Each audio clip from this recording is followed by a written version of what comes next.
You're listening to the Drink Less Booze, Live How You Choose podcast, the podcast that will help you to change your relationship with alcohol one step at a time so that you can focus on what truly matters.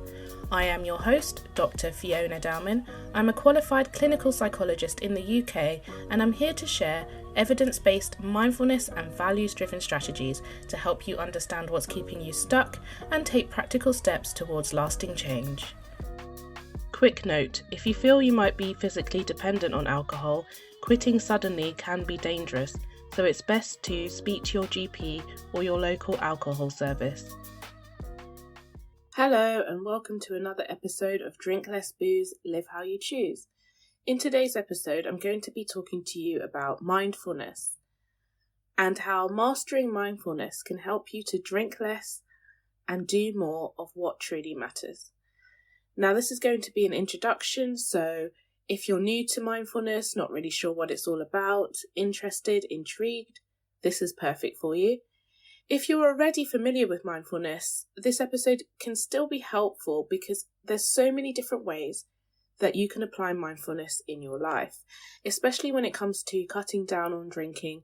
It's such a flexible approach, so hopefully this episode and future episodes where I speak about mindfulness will spark some ideas for you about how you can apply mindfulness in your life. But also, I'm aware that there's a lot of misinformation out there about mindfulness. And as a result, sometimes people say to me, I tried it, it was too hard, it was frustrating, they couldn't do it, they didn't like it. And when I explore it further, I realise that their idea of what mindfulness is based on misinformation. So I definitely want to dispel some of those myths and hopefully help people to decide to give it a go and benefit from how mindfulness can help you to change your relationship with drinking. So there's a reason why people often refer to their drinking as a habit. It's a habit because it's automatic, right? It's something that you don't really think about. You kind of drink and don't think too much into it. You don't necessarily notice how much you're drinking or when you're drinking. It just becomes an automatic thing. You're operating on autopilot. There's a lot of times in our lives when we do things automatically, like brushing our teeth, having a shower, washing up. When we're doing these things, we're not necessarily paying attention to what we're doing. We're just getting it done. And you may have noticed that when you're doing some of these tasks that I just listed, like brushing your teeth or washing up, your mind is wandering. You're thinking about things that you need to do tomorrow or the next day. You're thinking about things that happened in the past, and your mind is kind of wandering off as you're doing these tasks. And this is what our minds do. As humans, our minds like to wander. They're very good at that. We have hundreds and hundreds of thoughts, lots of different thoughts, and our minds wander away. There are 3 different places that our minds can go off to. So we can go to the future, where we think about things that haven't happened. And this kind of thinking is associated with worry and anxiety, because we're concerned about things that might happen in the future. So in relation to drinking, people might have thoughts that are future-oriented, like, I'm worried that I'll never be able to stop drinking. What if I can never stop? How long is this going to be a problem for me? I want to stop, but I'll never be able to do it. It's just too hard. Or what will people think about me if they find out how much I'm drinking? And the other direction is that our thoughts can go to the past and think about things that have already happened, so we can ruminate on that, dwell on the past. With regards to drinking, it might be ruminating about things that you've done whilst you were drinking. Or I've tried lots of times in the past to cut down on drinking, but it hasn't worked. And then the final place that our thoughts can be focused on is on the present. And that's what's happening right now, in the here and now. The problem with worrying about the future and ruminating about the past is that worries can give rise to anxiety, and ruminating on the past can trigger depression and low mood.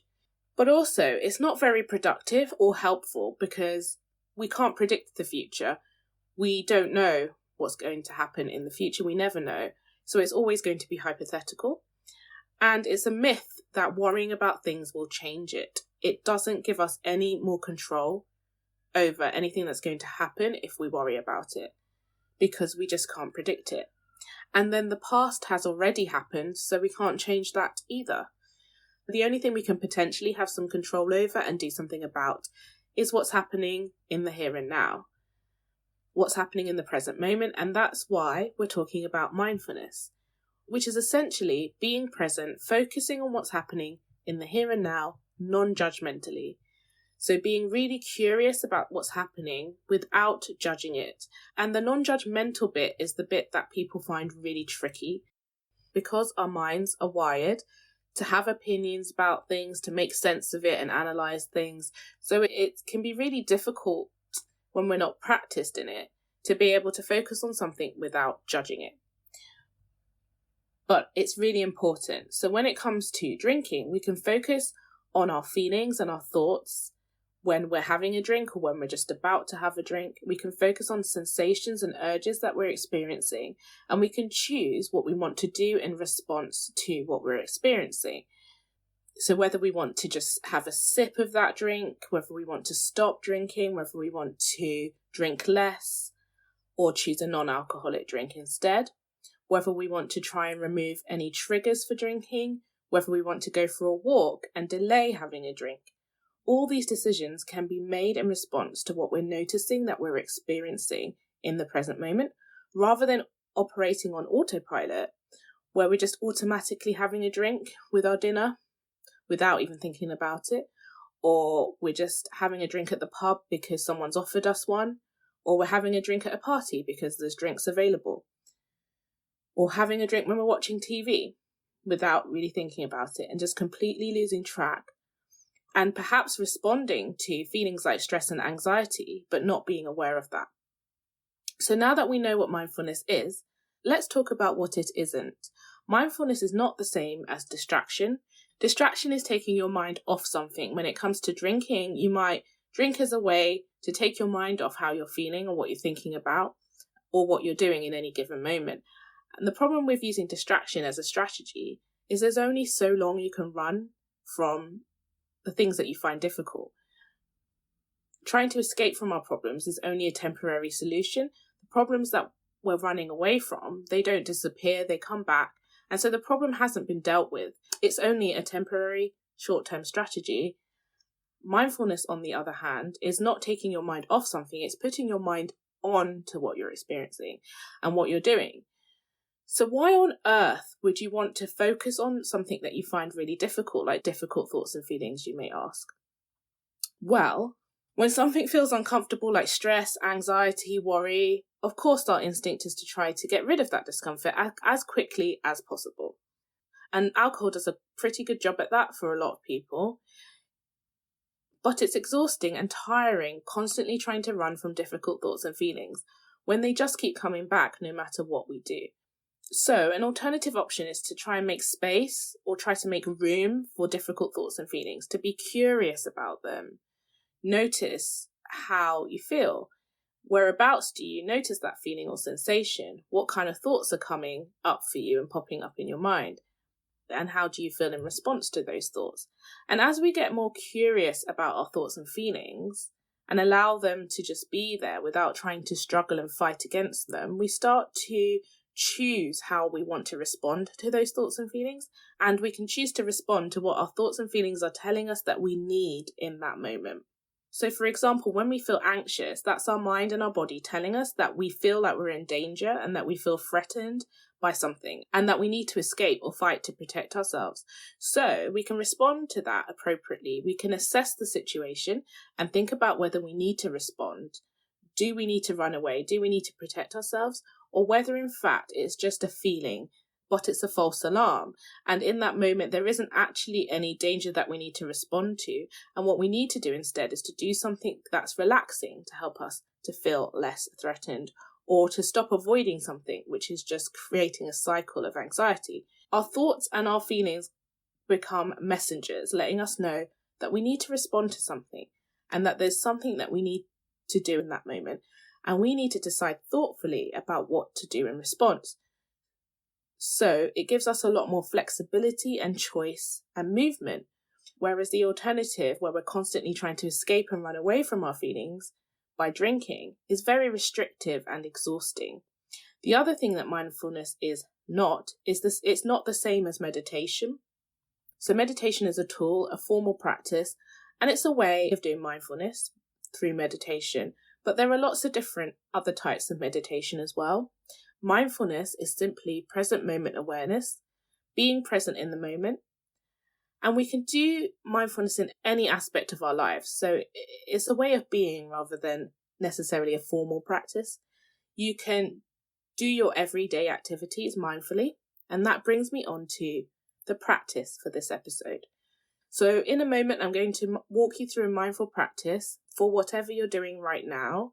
Before we begin, though, a word of warning, I would suggest that if you're doing something where you need to focus on lots of different things at the same time to keep yourself safe, like driving, then I wouldn't do this exercise right now, because what I'm going to ask you to do is to focus on just one thing. So whatever you're doing right now, make sure that if you're going to follow along, that it's safe for you to just focus on one thing. Okay, so what I'm going to ask you to do now is to just pick something that catches your attention. Don't think about it too much, just the first thing that catches your eye. Focus on that. Notice what colour it is. Is it just one colour or are there a few different colours? Just notice what they are. And then take a look at what shape is the thing that you're looking at, the thing that caught your attention. Is it just one shape or maybe there's a few different shapes together? How would you describe them? Is it smooth, rough, rigid? Are there any patterns? As you're doing this, try not to judge what you're looking at. So try not to think about whether you like it or not, or what you would use it for example. And try to just focus on what you are seeing in front of you. So the shapes, the colours, that kind of thing. As you do this, you might notice that your mind starts wandering, thinking about lots of things to do with this exercise or things that you need to do later, or perhaps wandering off and thinking about things that happened yesterday. If this happens, just acknowledge that your mind has wandered and then gently guide your attention back to whatever it is that you're noticing, whatever you're looking at right now. So that was a mindfulness exercise. That was an example of paying attention in the present moment to what you can see in front of you using your sight. We can use all of our 5 senses when it comes to being mindful. One of the common obstacles that people share with me when I ask them how they got on with an exercise like this one is that they say, oh, it didn't work for me because my mind kept wandering. I couldn't focus on that object. My mind kept wandering. And the thing with this exercise is the aim of mindfulness is not to just focus on something without your mind ever wandering. That's just simply not possible. If your mind is wandering, that means you're human. So that's great. What you want to do is you're just trying to train your mind to be able to switch attention between different things. So you're focusing on the object and then your mind wanders and then you notice that your mind is wandering and you bring your attention back to the object. So it's like having a spotlight of attention on the object for a moment. Then the spotlight goes onto what your mind is thinking and then the spotlight goes back onto the object. If your phone rings, for example, in the middle of the exercise, you'd get pulled away, you'd answer the call, and then you'd end the phone call, and then you'd go back to noticing the object. So it's really just about switching your attention between different things.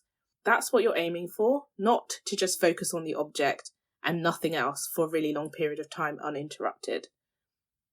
Okay, so the task that I'm going to set you for this week is to pick an activity that you do every day, just a routine activity, especially the ones that you do on autopilot. They work the best. So for example, brushing your teeth. Take that activity and instead of just doing it on autopilot like you normally would, see if you can do it mindfully. So that means really trying to notice your 5 senses. So just as we did today, you want to notice what you can see, colours, shapes, textures, etc. You want to also notice what you can feel, what you can hear, smell, and taste. And for each sense, you really want to focus on lots of detail, as much detail as possible. Anytime that your mind wanders, anytime that you notice that you're judging your experience, you want to just gently bring your attention back to what you were doing. You want to notice it and then gently bring your attention back to what you're experiencing in the present moment. You're not doing it wrong if your mind is wandering. This is part of the exercise. So that's what I'm going to invite you to do. And the reason why this is helpful in terms of cutting down on your drinking is in the long term, the more we practice doing this, training our mind to be able to switch attention rather than just being on autopilot, the more we can break that autopilot and start to make intentional choices. So when you're making decisions about your drinking, you'll be able to do so more easily because you've been practicing mindfulness with your day-to-day activity. So it'll be easier for you to be able to notice what's happening, slow down, pause, make a decision, rather than just automatically drinking in situations where you normally would. I hope that you'll give this exercise a try. Speak to you soon. If you want actionable steps to start drinking less alcohol today, download my free mindful drinking audio guide by going to drinklessbooze.co.uk or by clicking the link in the show notes.